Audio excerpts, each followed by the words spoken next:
D'abord, merci de m'accueillir en Bretagne, sous le beau soleil de Bretagne. Voilà. Comme quoi, c'est pas... il y a des traditions qui doivent rester. Et la Bretagne sait accueillir. Alors les camarades m'avaient dit au départ, tu me fais les 130 ans de la CGT, c'est Cyril là-bas. Et puis tu me fais 95 et tu as un quart d'heure pour parler, quoi. Voilà. Compliqué. Bon, on va s'en tenir à 95. Moi, je voudrais m'en tenir à 95, mais quand on relate l'histoire d'un conflit social comme celui-là, il ne faut pas qu'on soit dans l'idée de donner des leçons à qui que ce soit. Voilà. Moi, je vous le dis, en 95, j'étais jeune cheminot, j'ai mené le conflit avec d'autres camarades, mais depuis que j'étais rentré au chemin de fer, j'entendais parler du conflit de 68, et les anciens nous regardaient, nous leur de dire, vous êtes incapables de faire ce qu'on a fait à l'époque. Voilà. Et quand on a passé 95, je me suis dit, plus jamais je dirais à un jeune cheminot ou à un jeune militant CGT, vous êtes incapable de faire ce qu'on a fait en 95, parce que les contextes sont différents, parce que l'environnement n'est pas le même, parce que l'enjeu politique n'est pas le même. Voilà. Si on veut parler de 95, il faut revenir 10 ans avant. Pour nous, les cheminots, le conflit de 86-87 avait été une forme de traumatisme. Dans ces années 80, il se commençait à se monter des coordinations, avec coordination étudiante, coordination des infirmières, coordination des routiers. Et puis, nous, chez les cheminots, on a eu une coordination des agents de conduite qui a commencé à s'élaborer. Alors, les coordinations, on nous dit, c'est en dehors de tout syndicat. Mais quand on creuse un peu, on se rend compte que derrière, il y a certains syndicats qui poussent les coordinations, souvent pour mettre à mal la CGT. Il faut se dire les choses. Voilà. Et en 86-87, quand le conflit démarre, la CGT est un peu dépassée sur la question et on a rattrapé les choses au fur et à mesure du conflit, mais on a galéré, quoi, je vous le dis. Et puis, le conflit, ça a été un conflit quelque peu foireux sur ses conclusions, parce que finalement, les gains, après avoir passé 2 réveillons, reviennent de Noël, je viens de jour de l'an en occupation du dépôt, les gains n'étaient pas ce qu'on pouvait espérer, mais ça venait de ce démarrage. Et là, je trouve que dans la CGT, dans la fédération, mais dans toute la CGT, il y a eu des retours d'expérience ce conflit, et il y a eu une analyse de ce conflit qui est très très importante, à se dire, mais comment se fait-il que ce soit laissé dépasser comme ça? Voilà. Et le conflit de 95 arrive dans ces conditions-là. On parle du conflit de 95. Je ressortais mes bulletins de paix, quand on a commencé à partir du conflit, les 30 ans, tout ça, et je me suis rendu compte qu'à partir de la fin de l'année 94 jusqu'à novembre 95, il n'y avait pas un mois où je n'avais pas fait grève. C'est-à-dire qu'on avait eu des grèves continuelles, comme ça, des jours de grève, dans des moments interprofessionnels, dans des moments locaux, dans des moments régionaux, dans des moments professionnels ou au plan national, etc. Mais il y a eu une succession de conflits qui ont permis la construction de 95. Parce que si on regarde 95, tous les ingrédients étaient là pour ne pas réussir. Quelque temps, pendant la campagne électorale, Chirac est invité sur un plateau avec Arlette Chabot, et Arlette Chabot lui dit, mais Balladur est loin devant vous, est-ce que vous allez rester candidat jusqu'à la fin? Et Chirac lui dit, oui, je vais rester candidat. Il lui a même regardé, elle lui dit, vous plaisantez, Madame Chabot? Oui, je vais rester jusqu'à la fin. Et comment Chirac gagne? Chirac gagne en disant aux Français, je vais combattre la fracture sociale. Je vais résorber la fracture sociale dans ce pays. Donc il pose un engagement vis-à-vis du pays. Il est élu, 53% des voix, face à Jospin. Et quand il arrive au pouvoir, il nomme Juppé Premier ministre, et immédiatement Juppé se sent tous les pouvoirs. 53% des voix, 454 députés de droite à l'Assemblée nationale, la majorité au Sénat, il a tout pour lui, Juppé. Et là, Juppé commet une grosse erreur. Une grosse erreur parce qu'il s'attaque à la sécurité sociale, et là il s'attaque de front. Il veut augmenter les forfaits hospitaliers, réduire les remboursements de médicaments, bloquer et imposer les allocations familiales, faire passer le budget de l'Assemblée nationale de la sécurité sociale à l'Assemblée nationale, c'est-à-dire le retirer des mains des salariés, puisque depuis Ambroise Croizat, le budget de la sécurité sociale était géré par les salariés, même il y avait eu des entailles en 67 avec la parité, avec les ordonnances Jeannelet. Donc il s'attaque de front à la sécurité sociale, il s'attaque de front aux régimes spéciaux en disant dorénavant on va appliquer pour les régimes spéciaux la même chose que dans le privé, c'est-à-dire les lois de Balladur de 93, l'allongement à 40 ans des habilités pour avoir la retraite à taux plein. Et dans le même moment, il concocte avec le nouveau président de la SNCF, Bergougnoux. Le président Bergougnoux ne connaît pas le monde cheminot. C'est un énarque, il arrive là, il ne connaît rien, et il concocte avec lui un plan État-SNCF qui prévoit quasiment la suppression d'un quart du réseau national, on ferme les lignes régionales, et 70 000 cheminots en moins sur un délai de 5 ans. Donc, il monte et il attaque sur ces trois fronts. Et le fait d'avoir attaqué sur ces trois fronts pour Juppé, ça a été fatal pour lui, quoi. Voilà. On a cette fameuse allocution de Juppé, droit dans ses bottes, je ne bougerai pas. Ce qu'on peut retenir de 95. Alors, on parle souvent des cheminots comme locomotive du mouvement. Je dois reconnaître qu'on a attaqué le mouvement le 24 novembre. On reçoit un fax de la fédération. Les 7 organisations syndicales au départ appellent la grève le 24 novembre et disent ce sont les assemblées générales qui décideront de la poursuite du mouvement.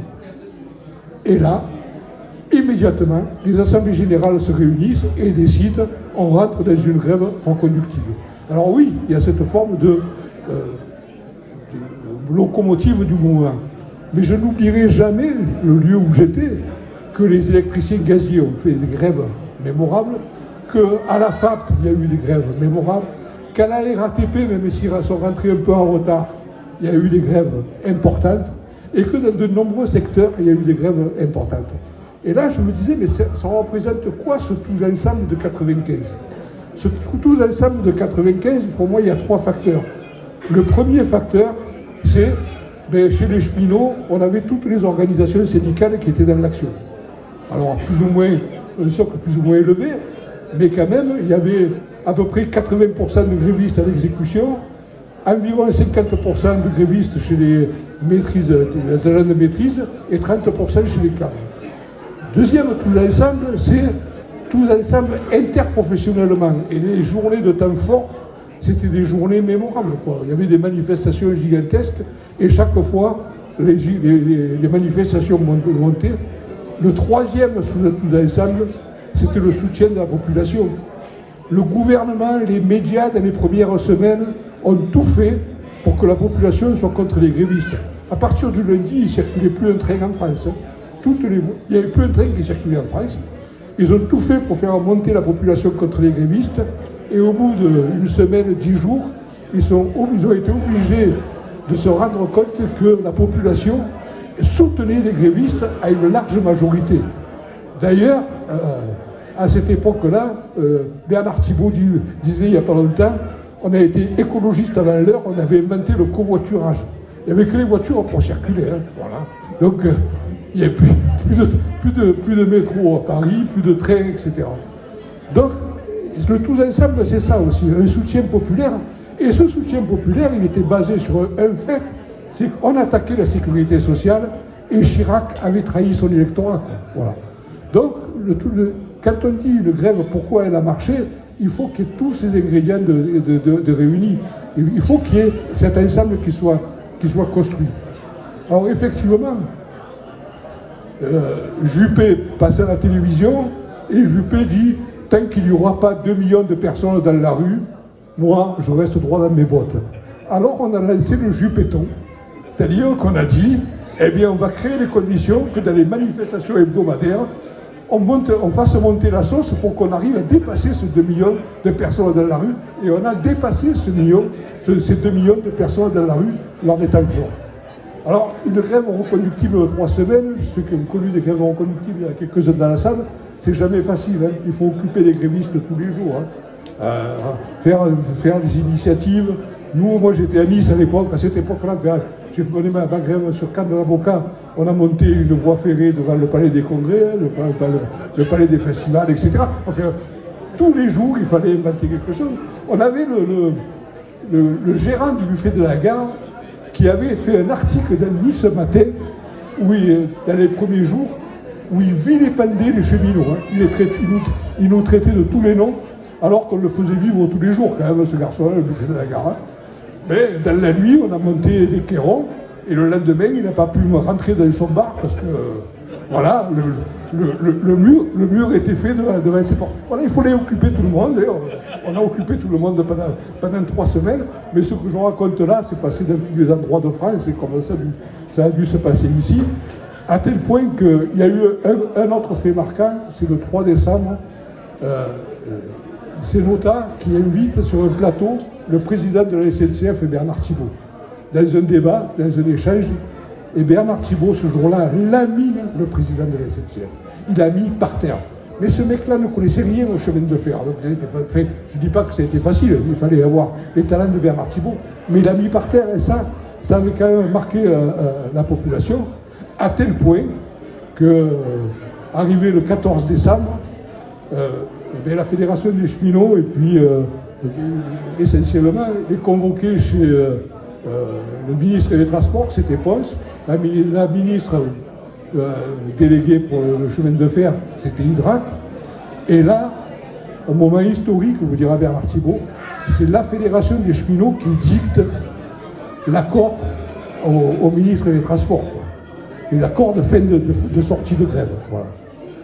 Je vais vous raconter une expérience personnelle. Donc, ça se passe le 14. Le 15 au soir, on reçoit un tract de la fédération. Alors, il y a l'accord où il nous dit c'est fini, les régimes spéciaux, on n'y touche pas. Le plan État et SNCF, il est mis à la poubelle. Enfin, voilà quoi. Et on était 4 camarades du syndicat à conduire un peu la grève là. On a passé la nuit à se dire comment on va leur dire demain qu'il faut reprendre le boulot. Parce qu'ils étaient tellement heureux et joyeux dans la grève qu'on se disait mais c'est pas possible quoi. On aurait mieux fait de dormir parce que quand on leur a lu l'accord du ministère des Transports, les camarades ont dit bon effectivement. Alors on était jeudi soir, on leur lit ça le vendredi matin. Les camarades nous disent on ne pose aucune condition, hors de question qu'on reprenne le boulot un samedi. Hein. Donc on reprendra le boulot que lundi et on va faire la fête tout le week-end. Voilà. Et ça a été la conclusion de cette grève. Mais moi, en conclusion, je voudrais dire ça, c'est que on a tiré expérience le 86-87, on a travaillé sur l'orga, voilà, la rigueur de l'organisation. Voilà. On a construit dans la durée, c'est-à-dire qu'on a. C'est pas une action qu'on a gagnée du jour au lendemain. C'est une action qu'on construisait depuis des mois et des mois. Et on a mené cette grève de façon, je dirais, presque naturelle. Et, dernier point, c'est la démocratie, quoi. Tous les jours, pendant les 21 jours, réunion du bureau du syndicat, réunion de la CE, AG de syndiqués, AG de cheminots. Tous les jours. Voilà. Et quand je dis âgés, les cheminots là, hein, ils n'étaient pas sur WhatsApp à l'époque. Hein. Il n'y avait pas de téléphone portable. Voilà. Nous voulions travailler par fax. Et je crois que ce sont les conditions nécessaires pour réussir. Ce n'est pas pour donner des leçons, mais il faut impérativement qu'il y ait une vraie démocratie qui se crée si on veut réussir. Et puis, bien entendu, pour le secteur cheminot, parce que, rappelez-vous, hein, Nota, elle avait dit que le plan Juppé sur la Sécu, c'était les revendications de la CFDT. Et malgré ce, chez les cheminots, bon, la CFDT a été obligée de rentrer dans le conflit parce que pour elle, c'était pas possible. Mais donc, on a réussi quand même à gagner l'unité syndicale, le rassemblement des salariés et le rassemblement de la population. Donc voilà, c'est l'histoire du conflit tel que je l'ai vécu sur le terrain. Je n'ai pas vécu à la fédération à l'époque, j'étais trop jeune pour ça. Mais c'est ce que je voulais vous relater et puis voir quels enseignements on pourrait en tirer aujourd'hui, sachant que les choses sont complètement différentes, qu'on le sait, les choses, c'est pas facile. la camarade secrétaire Duel a raconté les 130 ans de la CGT. Vous savez, dans son histoire, la CGT, elle a vécu des moments terribles. Hein. Voilà. Déjà dans sa construction, de 1895 jusqu'à 1912, mais c'était compliqué, voilà, je vous le dis. Il y avait un vrai affrontement politique. Entre les deux guerres, il y a eu une scission de la CGT. À la sortie de la guerre, vu qu'il y avait le plan Marshall, vu qu'il y avait les deux blocs, vu qu'il y avait l'Est et l'Ouest, vu qu'il y avait toutes les guerres coloniales où la CGT se positionnait forcément contre ces questions-là, eh bien, on a eu Frachon, Le Léap, les deux co-secrétaires qui ont été condamnés à de la prison. Le secrétaire général de la CGT condamné à de la prison en 1953. Et malgré ce, 130 ans après, la CGT est toujours là parce qu'il y a cette volonté de combattre le capital et cette volonté, on ne nous la fera jamais. Je vous remercie.